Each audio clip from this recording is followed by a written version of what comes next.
เออสบายดีความสุขสนานเข้มข้นหลากหลายวันนี้สิพามาเก็บเห็ดที่ปลูกไว้เป็นแล้วออกดอกแล้วเห็ดม่วงเห็ดขอนขาวซื้อมาซื้อเสื้อมาแล้วก็มาใส่กำลังได้เก็บนี่ออกจีเลยเนี่ยกำลังเก็บขอนขาวนะเนี่ยออกดอกได้กลิ่นแล้วนี่เก็บใส่ถ้วยนะเนี่ยนี่เก็บถ้าเอาไว้ยายมันแก่ก็เลยมาเก็บไว้โอ้เกิดยังบ่หลายเนี่ยดอกกำลังได้กินนะจ๊ะนี่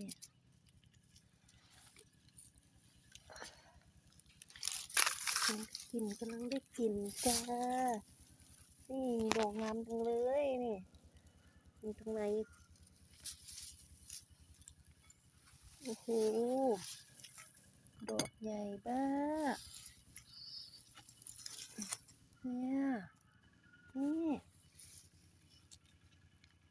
ป่าเนี่ยไปถ้วยหนึ่ง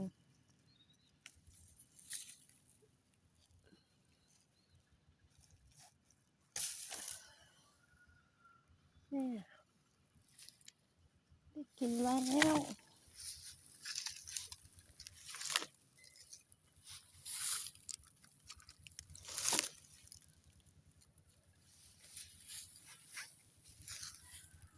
หมดแล้ว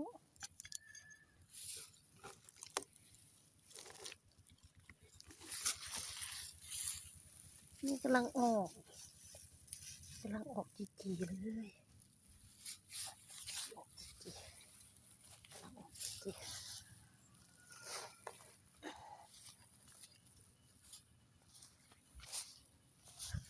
กำลังออกกำลังออ